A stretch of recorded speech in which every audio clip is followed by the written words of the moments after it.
It is no secret that the situation on the Bakhmut direction is very difficult. It was so before the liberation of Kherson, and now the offensive has only intensified.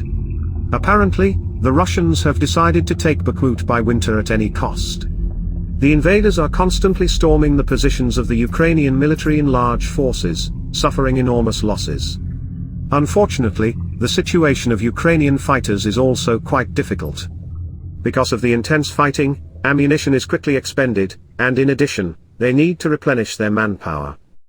Serious battles are taking place, and the enemy is constantly storming. Apparently, the Russians have decided on the direction of the attack and plan to take Bakhmut before winter at any cost.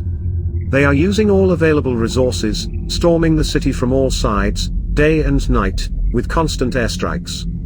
They fight for every bush, every landing, and I'm not exaggerating. Sometimes enemy units may enter somewhere, but they are repulsed by Ukrainian strongholds, somewhere the AFU advances, then airstrikes again, tanks, infantry. It all turned into a continuous assault.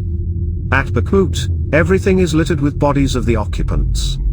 At first they tried to take them away, but now they just take their warm clothes off and put them on. Weather conditions complicate the work of both sides, the terrain is swampy and difficult to bring ammunition, all equipment is bogged down, and it is hard to evacuate the wounded. And because it's all happening non-stop, it's very serious.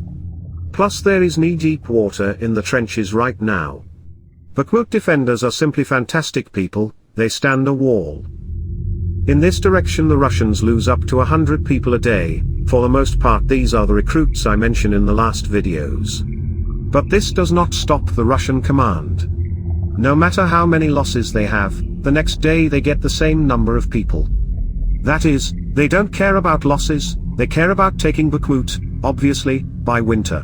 In many recent footage of the Ukrainian armed forces destroying the enemy by dropping mines, the Russian soldiers look very weak and hardly move, often huddling together in the same trench. This is most likely the result of severe hypothermia, as some military experts and doctors put forward.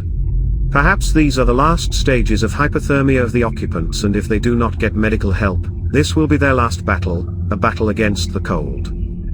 The Russian command forces the infantry to stay in the trenches without shelter, heating or warm food. So they all suffer from hypothermia. It affects the military in such a way that there can be problems with coordination, decreased reflexes up to the loss of motor skills. So many soldiers don't make it through the morning.